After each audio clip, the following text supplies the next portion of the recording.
Private মাদ্রাসার মুহতামিমরা 100-র মধ্যে 95টা বিনা দলিলে বিনা হিসেবে মরণের পরে জাহান্নামে যাবে।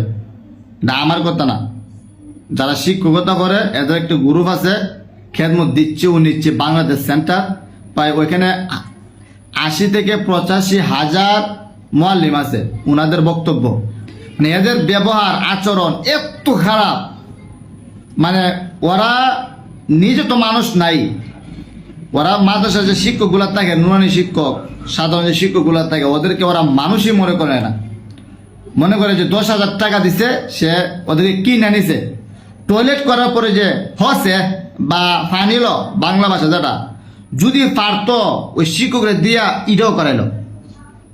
12 বছর 13 বছর লেখাপড়া কইরা সে কি মানে এগুলা করতে যাইব? জীবনে প্রাপ্য সম্মান না পাওয়ার কারণে এখন ওই অন্য পেশায় যোগদান করতেছে মুআল্লিমগুলা বা মাদ্রাসার ছাত্রগুলা, শিক্ষকগুলা। যখন ফারেক হয়, 12 বছর 13 বছর লেখাপড়া করছে, ডাল আলু ভর্তা খায়া, কারণ প্রাইভেট প্রতিষ্ঠানে যাওয়ার পরে একই অবস্থা, ওদেরকে ডাল আলু ভর্তাই দেয় এবং বেতন কত 10,000, আবার 2 মাস আটকায়।